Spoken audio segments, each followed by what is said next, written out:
Good afternoon. I'm Bob Cowell. I'm the city manager here at the City of Roanoke. Thank you for joining us in what is our second of a series of deeper discussions into our budget development. We've been doing these as virtual town halls as a way to kind of amplify or dig a little bit deeper into what we present at the city council meetings each month as we go about developing the budget. So I appreciate your willingness to join us either through Facebook or through the Zoom webinar. I'm joined with two folks that are integral to our process of developing the budget, and I'm going to let each of them introduce themselves, and then I'm going to jump into what we're going to cover and then start in on the presentation. So Amelia, if you would introduce yourself, and then we'll have Paul introduce himself.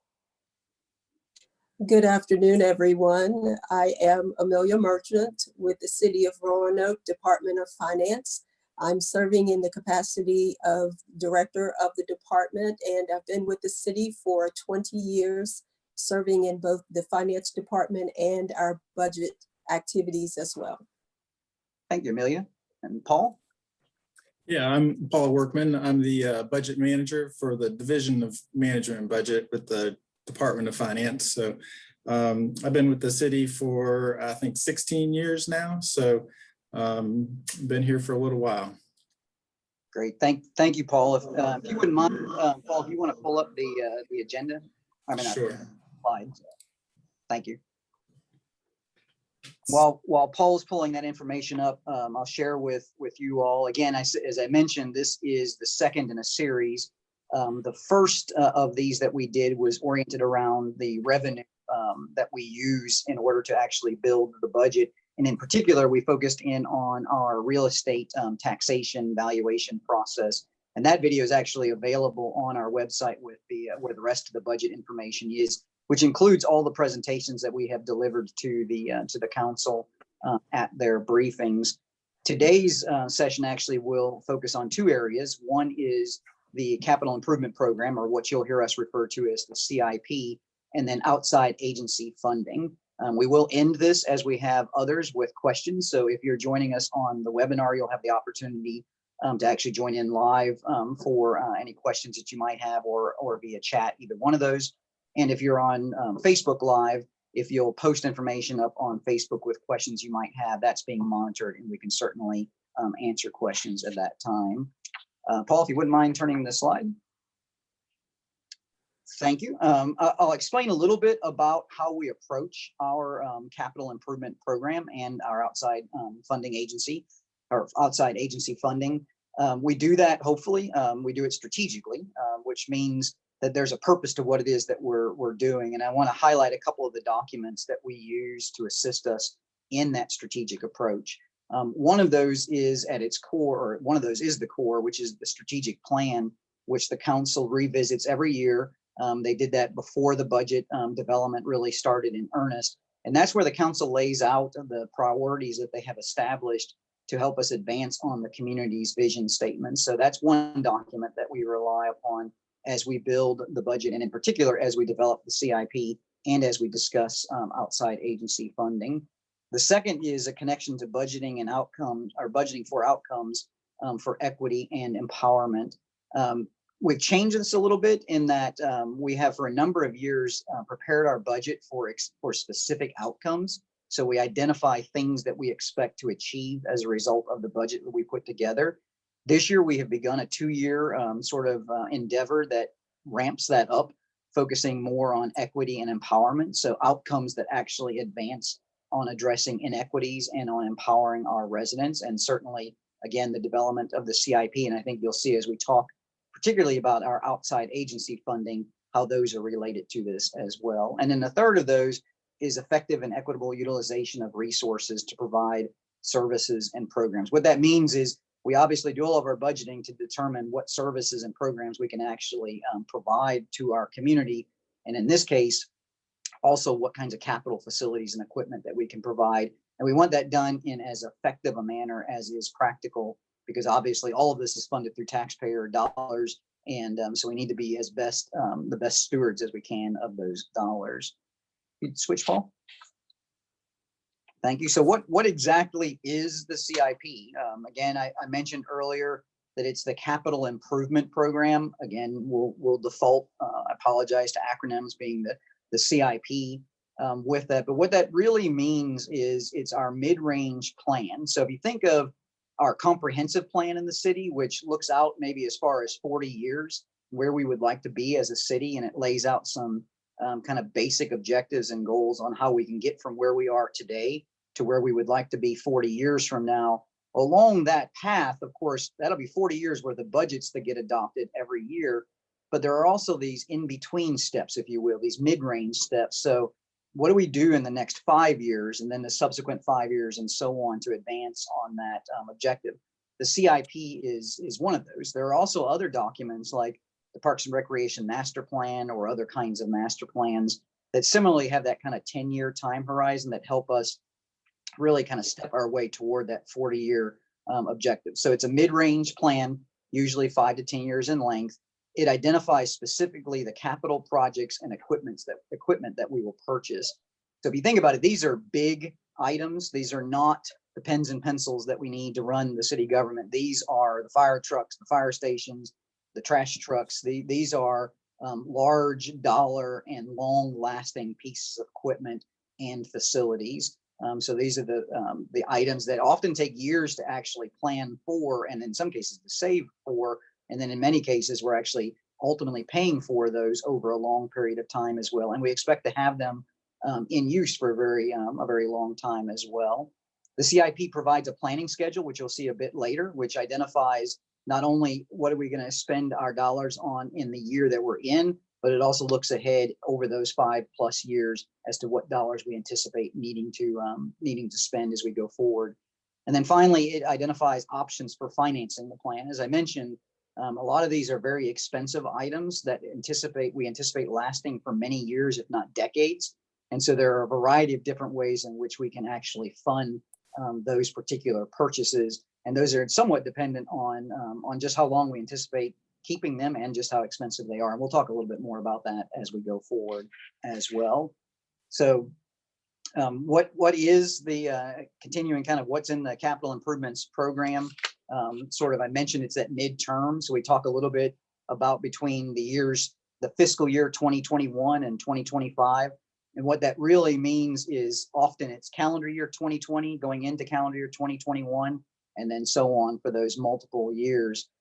And so inside that program, again, we make these investments within parameters that we as a city have established across several parameters. One of those I mentioned earlier, which are those master plans, comprehensive plans, and so on that we refer to draw projects from. But we also have a collection of debt policies that help guide our actions and the council's actions on exactly when it is that we would consider debt and what kind of debt, and then ultimately how we actually service that debt year over year. If you think of the ways in which you fund, for example, the purchase of a home, no different here, that you have to evaluate how long of a mortgage, what can you afford year over year, what can you afford ultimately, so on. No different as to how we're doing it as we consider. We just have these debt policies that help guide us along the way. Not all of our projects are debt funded. We do fund some of our projects through cash, and that cash may come from year over year savings. So if we have a year where revenue outperforms expenditures, we may have cash on hand that we can apply to those kinds of capital purchases and avoid that debt issuance. We also at times will save money, if you will, to actually pay for the debt service that we might not need for a couple of years. And so we'll use that cash in the interim as a way in which to finance capital. And then, of course, as mentioned, the way in which we fund most of our capital projects is through debt that we'll talk a bit further. And then there are some other funding sources, and those range from grants to matches coming from the state or federal government for certain kinds of capital purchases, some of which we'll highlight as we go through. At this point, I'm going to turn it over to Paul, who's actually going to talk through our debt policies and then lead you through some of the specific details of the information that I actually just covered. So, Paul? Thank you, and good afternoon, everyone. With issuing debt comes certain responsibilities, and one of those is to make sure that we don't overextend our debt policies that are set in place. Currently, we have 3 debt policies that we try to adhere to, and we actually do adhere to them. The first one on the list here, we call the legal debt margin, because this is the only one that we are legally obligated to stay in compliance with, and it's fairly easy to do so. Which it's basically that our outstanding or our net tax supported debt will not exceed the taxable assessed value of our real estate, and that needs to stay within 4%. And you can see currently we're in compliance with that policy. The next one is one that we keep a very close eye on, and this ensures that we don't have too much debt service in any one particular year compared to the size of our expenditures. And so we try to make sure that our debt service, which is principal and interest, our debt service shall not be 10% of the general fund expenditures. And our general fund expenditures are about 300 million. So to stay in compliance with that, we would need to keep our debt service within about 30 million. And we're currently well under that guideline, that policy as well. And then the last one makes sure that we are paying off our debt, that we don't get debt issuances that are too long in years and taking forever to pay those off. And so this one says that not less than 60% of the outstanding tax supported debt will be retired within 10 years. And typically we issue 20-year bonds, and typically it's level principal. So we're easily paying 60% down within the first 10 years of any time that we issue bonds. So the next portion that I wanted to talk about with regards to the CIP is this chart, which shows how much we are projecting that we are going to spend in fiscal year 21. 21 is the year that we are currently in, which ends on June 30th, 2021. This chart here was developed close to a year ago, so it's getting a little bit of age on it. But basically, it highlights the planned spending, the cash out the door, if you will, in these categories. And this is very high level, so if anybody wanted to get some additional information in each of these categories, you can certainly go look at our budget document, which is on Management and Budget's website. And it dives much deeper into each of these categories. I will say that these also include grant funding that we receive. So this isn't necessarily all funds that are either cash funded or bond funded by the city. It also includes state grants and federal grants that we receive.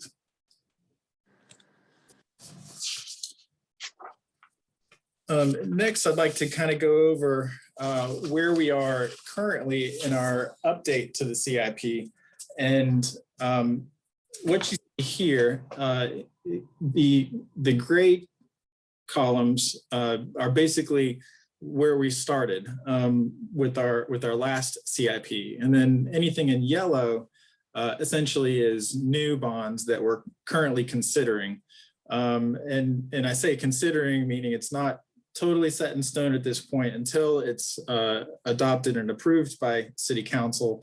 And there still may be some changes to this depending how things progress as we adopt the budget.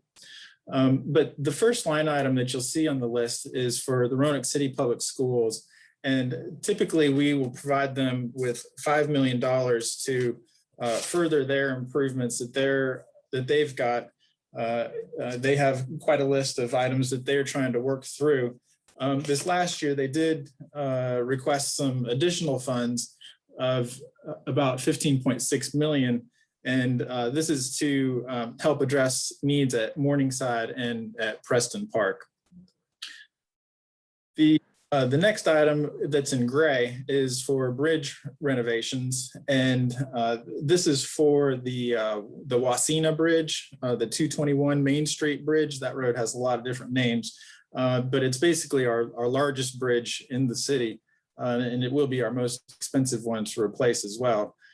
So that is slated for fiscal year 22 and 23, and has already begun starting planning for that project. The next item, which is for the library master plan, we've highlighted this primarily just to show that there's currently no funding for the library master plan. We've had a lot of great progress on that over the prior years, and there's still a few projects that are identified for needs, but currently we don't have any funding for it in the CIP at this time. But we'll continue to monitor that to see if there's any opportunities that may progress in the future to potentially include some funding for that. The next item is the Parks and Rec Master Plan. And we had currently slated $3 million to further that effort. But what we had added this year was an additional 6.3 million. We were able to add this because of a grant that we actually received for the transit facility, and we were able to repurpose some grant funding that we had anticipated issuing in 21, and we're actually not going to issue those. Instead, we've realigned those with fiscal year 23 and 24 to further some of the efforts that they've got going on with the Parks and Rec Master Plan. The next item is for the Civic Center, and we had slated 1.5 million annually to continue to improve that facility. And as a result of COVID, some of the projects had actually slowed down, and so we were able to reduce that in fiscal year 22 by 600,000 as we take a pause on some of the work that is going on over there. The Civic Center is a fairly old building, and we've been taking efforts over the last several years, and will continue to in the future for a steady replacement of a lot of the amenities over there, such as parking lot improvements and steps improvements, Coliseum improvements, et cetera. There's quite a long list that we're working our way through there. Stormwater, we've typically issued $2 million in bonds annually in this area.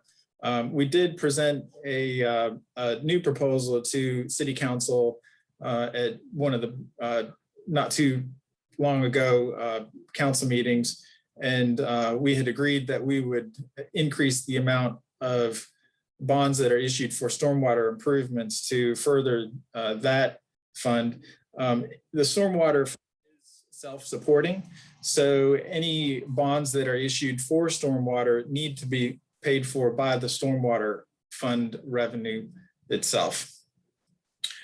For curb, gutter, and sidewalk, this would typically entail of any new curb, gutter, and sidewalks, as well as maintenance to existing curb, gutters, and sidewalks. And so kind of a combination there.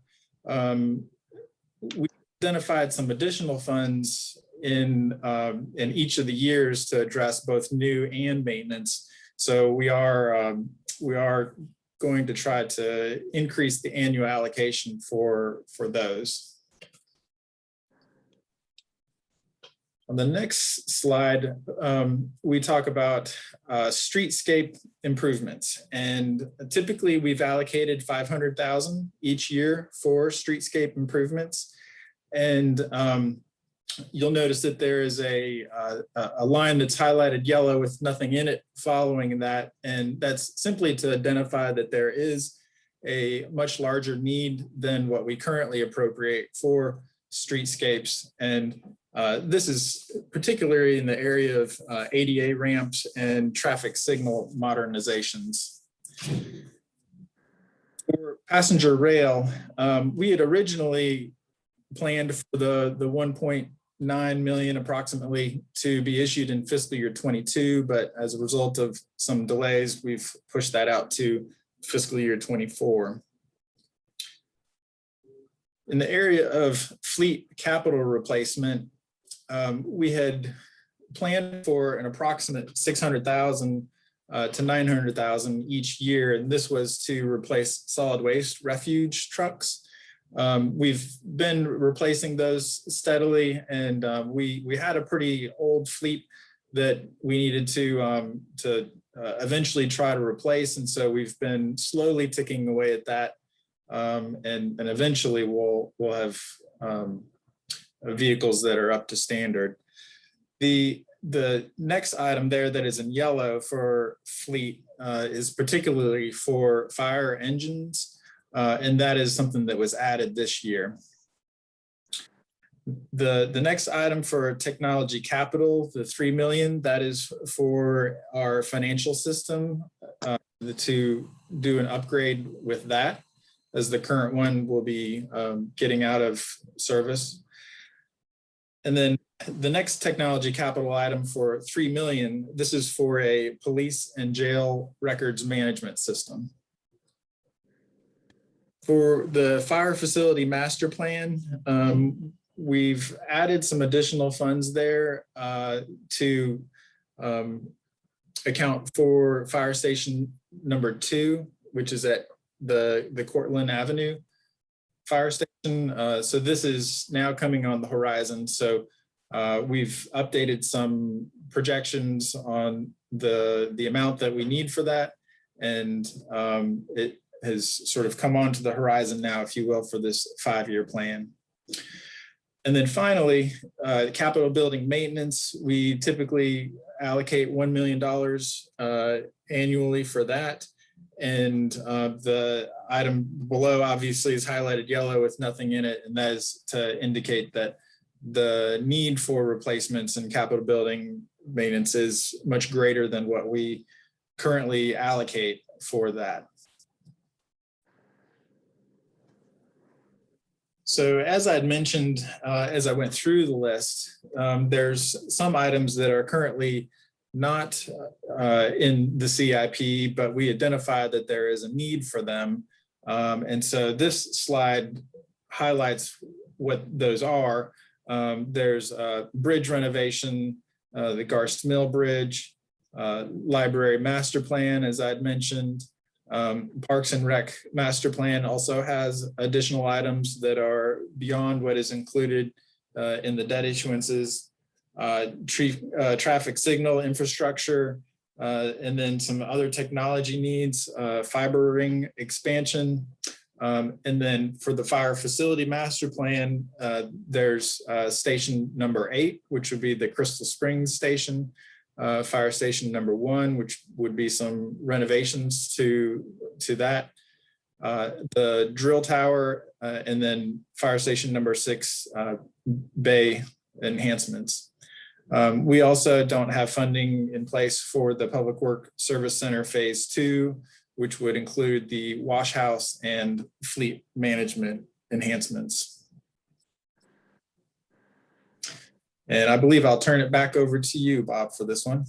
Thank you, Paul. So Paul's done a really good job of showing what is in both the current CIP, so those projects that we're doing right now, and also the projects that we're looking ahead for the next few years that we would need to be doing. And I wanted to just spend just a few seconds, then I'm going to turn it over to Amelia after this, but a few seconds to kind of talk about how do we arrive at those projects. Paul gave good detail of the kinds of projects that are there. I had alluded to previously that we try to make our CIP and other things align with our comprehensive plan and so on. So one of the things we rely on is a review of community needs.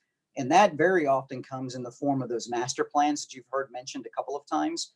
So let me use the Parks and Recreation Master Plan as an example.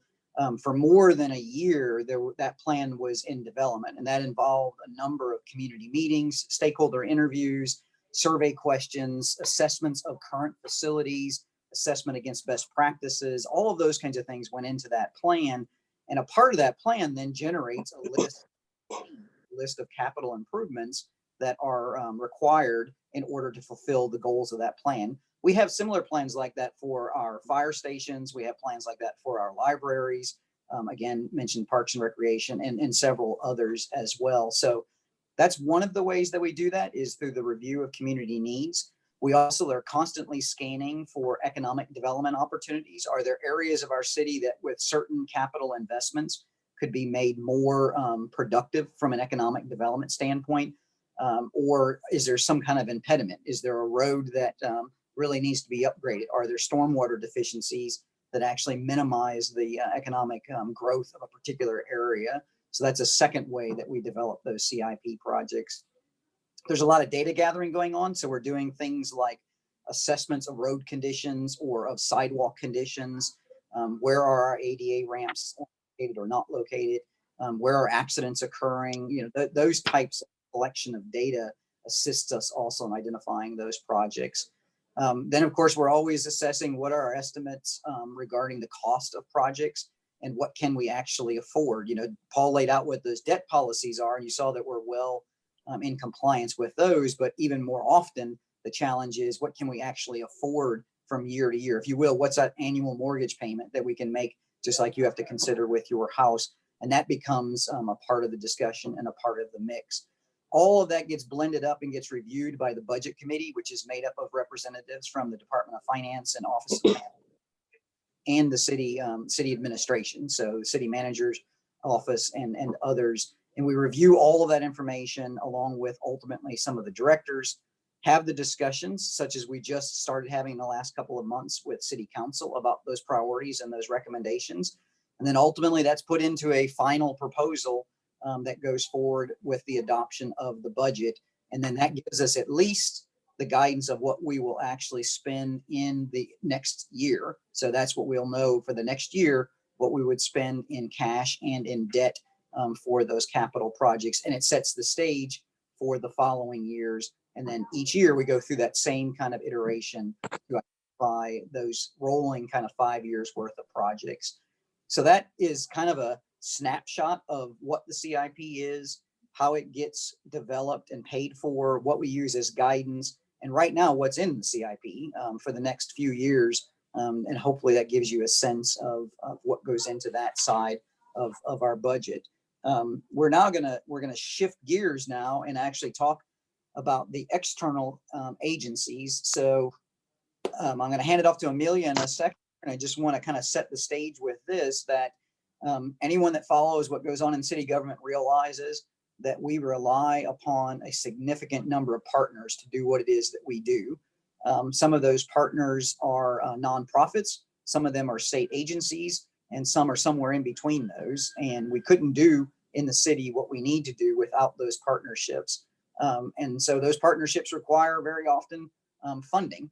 And Amelia is going to talk through the process that we use to actually arrive at the funding recommendations, and then a bit of a glimpse as to what's in those funding recommendations currently and in the future. And then we'll wrap it up with some questions at the end. So Amelia. Thank you, Bob. I'm going to start off, as he indicated here, with talking about the reasons why we work with our community partners and how we look at some of those community partners in terms of our relationships. Some of those community partners are funded because we have mandates. We have state mandates often in terms of allocating a part of our resources to support the activities that those community partners are engaged in. Some of our partnerships with those external agencies are driven by formulas in which we have collaborated on agreements to serve the community and have developed our formulas indicating how we will fund those agencies in support as they serve the community as well. Others are developed through relationships and collaborations that are locally identified through services that are identified as needed in the community and agencies that are able to provide those services. And we're able to carve out agreements with those agencies in order to provide funding to support what they are doing. When we look at how we actually receive requests from those agencies, we're typically receiving those between December and January in each fiscal year. And they are coming to us through our budget development process, which begins for us in December and extends through April, May, and June before the budget itself is adopted. The Budget Committee receives those requests from those external agencies and partners and completes a review of the requests and looks at how we can partner to better serve the community. Between the months of March and April, May, and June, we do have the opportunity to stand before City Council and share with them what requests have been made by those external agency partners, and ultimately to make recommendations to City Council as to what should be included in the next fiscal year budget that begins on July the 1st. The adoption of the budget is based on council's feedback regarding their agreement with those recommendations or any changes that they may seek for us to make to those recommendations, and that subsequent funding is available to those agencies on July the 1st. Next slide, please. There are 4 ways that agencies seek funding from the city, and you see that listed here. We'll refer to these as 4 funding sources that we have access to. The first being our general fund, which funds all of our internal operations. For the current fiscal year planning for fiscal year 22, we're looking at about $8.8 million, $8.9 million of allocation to our external agencies. And again, that's based on a review, receipt of request, review by the Budget Committee, and then we'll be modifying and taking those recommendations forward to City Council. The Housing and Urban Development Office also receives funding from the federal government. To be determined what that final number is going to be for fiscal year 22. For fiscal year 21, it's about $2.5 million. We also have 2 organizations operating on behalf of the city that receive applications from nonprofits within the community, and that being our Human Services Advisory Board, as well as our Roanoke Arts Commission. Those 2 committees walk us through an application process. They are reviewed by a committee that is assigned to do so, and they also bring recommendations back to City Council for adoption and allocation that becomes available July 1st. And just want to point out there that you do see noted some contact information should you have interest in getting more information about any of these funding opportunities. We have, of course, surpassed the dates of being able to take additional applications for the current process for fiscal year 22. But again, the process begins again in December through January for the next fiscal year's process. Next slide, please. Would like to also give you a sense of how we look at our external agencies. And what you see pictured here are basically 5 categories that the general fund reviews the application requests.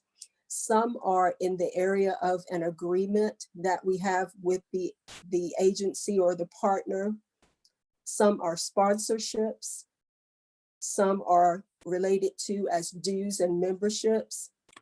Some we refer to as legacy, such as our TAP organization or Center in the Square within the city. And then just miscellaneous other items of about $25,000. So those are the general categories that make up our external agency partnerships within the organization. As we look at fiscal year 22 and the potential enhancements that we are working through and will converse with City Council about, the first one that you see there is Visit Virginia's Blue Ridge, and that is calculated based on the performance of our transient occupancy tax. Our agreement there is that 3/8 of that tax will be shared with Visit Virginia's Blue Ridge. Blue Ridge Behavioral Health Care is based on a utilization formula. So we receive the corresponding information from Blue Ridge Behavioral Health Care and an annual request, which we are able to review and respond to. The service district taxes, we are able again to receive information that forms the basis for what that allocation turns out to be. And the Regional Center for Animal Control and Protection. Our obligation is to support the operation of that entity through a percentage of their operational costs. And we have membership representation on that board to help in the conversation guiding that decision. With that, I will turn it back over to Bob. Now off mute. Thank you, Amelia. I want to just sort of reiterate what we said earlier and what Amelia has shared. As you can see, there is quite a bit of funding that goes toward these external agencies, and we rely a great deal on the services that they provide in our community to continue to advance our quality of life and economic development and so on. I would encourage you, if you're interested, we just sort of scratched the surface of those. If you're interested, not only in tuning in for the upcoming briefings that I'll talk about in just a second, but also that you go on to the city's website and look at the budget that's actually there. We've got the adopted budgets from several years. And if you turn toward the back of that budget, there's a section in there dealing with external agencies, and it lists all of those agencies and the amounts that were provided. And there's 2 or 3 pages of those, and it gives you a good sense of the kinds of partnerships and collaborations that we have in place. Everything that we've talked with you about today, from the capital, the CIP, to these external funding agencies, are really in development. So the idea of this series of videos is to share with you along the way as we build the budget, where we are and what we're briefing the council on, and offer a little bit more insight than we're able to do at the council meetings. And so we continue to identify what the needs are in the community and being able to include those in the proposals that we put forward. Obviously, our needs and certainly our wants in the community will always exceed the resources that are available. So we're constantly doing a cost analysis to try to determine what is it that we can actually afford. And that will be ongoing until we reach that point in May or June, where we actually present the budget to council. And that is kind of the end of the process. And in Roanoke, what happens is, through all of this process, this is all so that ultimately I can stand in front of the council and deliver to them a $300 million budget proposal that I believe responds to the priorities that they have established. At that point, it becomes the council's document. And so the council then takes what I have proposed to them as a budget, and they do a couple of things. They actually themselves evaluate that against what they've heard all along the way to determine if indeed they believe that that responds to their identified priorities and what they would hope to see advanced within the community. They also hear further from citizens. So in addition to the opportunities they hear throughout the year, there's a formal public hearing actually offered on the budget proposal, so that residents have the opportunity to address the council about what has been proposed in that budget. And that allows them to make any adaptations they feel appropriate to what it is that we have proposed. Doesn't change the fact that at the end, it still has to be a balanced budget. Local government, of course, has to present a balanced budget. So revenues and expenditures have to equal.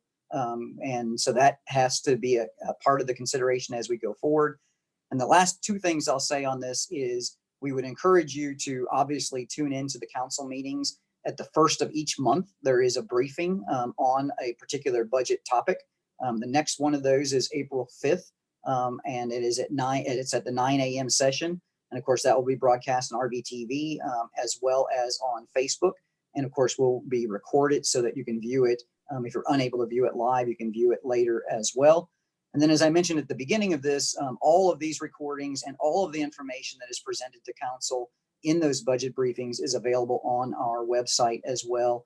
And you can certainly avail yourself of looking at those resources. And then at any time, if there are any questions about any of that information, you should feel free to reach out to any one of us to help get answers to those questions, so that we can ensure that you know as much about the budget and the budget development as is practical as we go forward.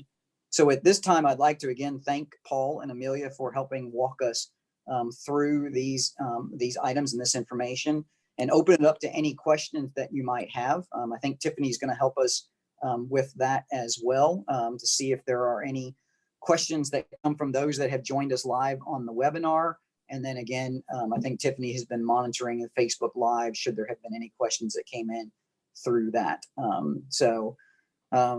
Right now, Tiffany's saying there are none that pertain, none of the questions that came off of off of the Facebook Live. And Jan, I don't know if I know Jan, you signed up for the webinar. I don't know if you had any questions, and if you do, I think Tiffany can explain how you would ask that question.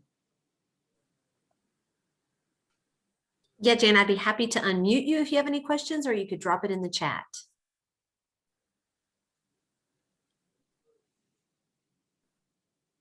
She says she has a question specifically for Paul. Excellent. Awesome. I will unmute you, Jan. Stand by. All right. Oh, no pressure, Paul. Right? Okay.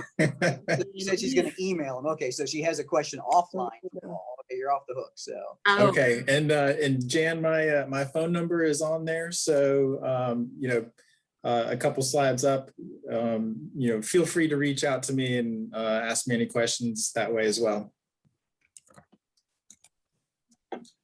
Well, very good. And there's the email. Tiffany's just popped the email into the chat as well, so that if you have any questions, you certainly should feel free to email those. The last slide we're going to leave everybody just so you have it. Some of the documents that we've referenced, the CIP document, as well as those external agencies that I mentioned, the Roanoke Arts Commission that Amelia mentioned, some of the HUD funding that Amelia mentioned, all of those documents are available on our website as well at these particular links, or again, you can go find those on a search off of the website as well. I want to thank you, certainly Jen, thank you for joining us live on the webinar. Also thank anyone that has been able to join us on Facebook Live, and certainly those that are able to view this as a recording. We will again come back for a third one of these in the series, most likely either later in this month or early in April, following, or actually it will be in April because it'll be following the next council update and briefing. And we'll certainly push out information regarding how folks can join us and view the information on that as well. Appreciate your attendance and appreciate your attention on this. And again, Amelia and Paul, thank you for the help with this. And Tiffany, always thank you for the help as well. So everyone have a great day, and we look forward to sharing more information with you as we get further into the budget development. Right. Thank you, everyone.